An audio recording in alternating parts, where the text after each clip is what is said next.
Apa yang ingin kau sampaikan padaku? Patik dapat maklumat bahawa tuanku Maharaja Tonas telah ditewaskan. Apa? Tewas? Dengan dua budak dari bumi, Bobo Boy dan Feng.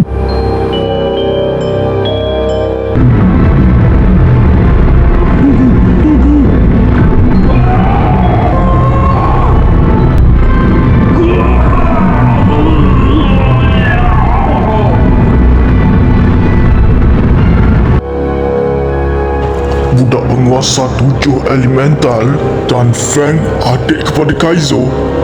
Benar, tuanku. Aku perlu dapatkan kuasa bayang dari Feng untuk menguatkan lagi kuasa kegelapan aku.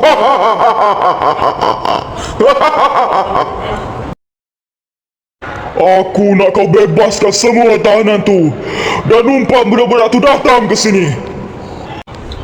Pergi hantar jemputan ke planet Nebula kepada tuanku Deadland sekarang.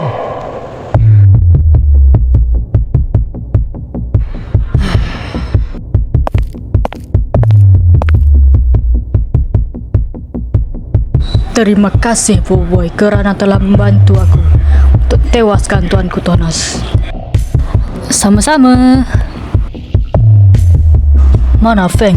Feng tengah berehat. Boboiboy, jomlah pergi makan. Aku dah lapar ni. Korang pergi dulu. Nanti aku ke sana. Baik tuanku.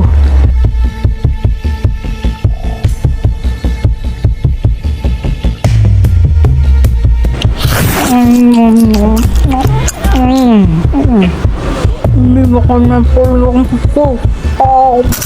Woi Feng, kau makan tak tinggal kat kita orang pun. Alah, relax lah. Kau ada masak banyak lagi tu. Captain Kaizo!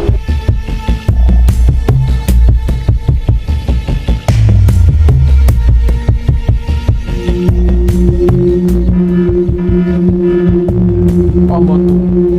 Boboiboy akan diserang. Apa rancangan kau kali ini? Rancangan aku bukan untuk menghalang serangan itu.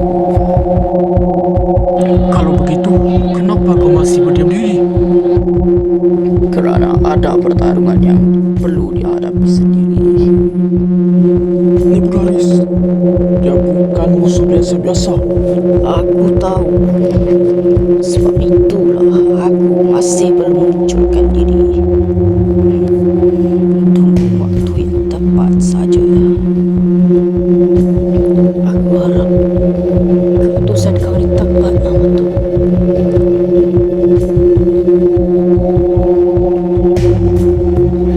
Jemputan ke planet Nebula.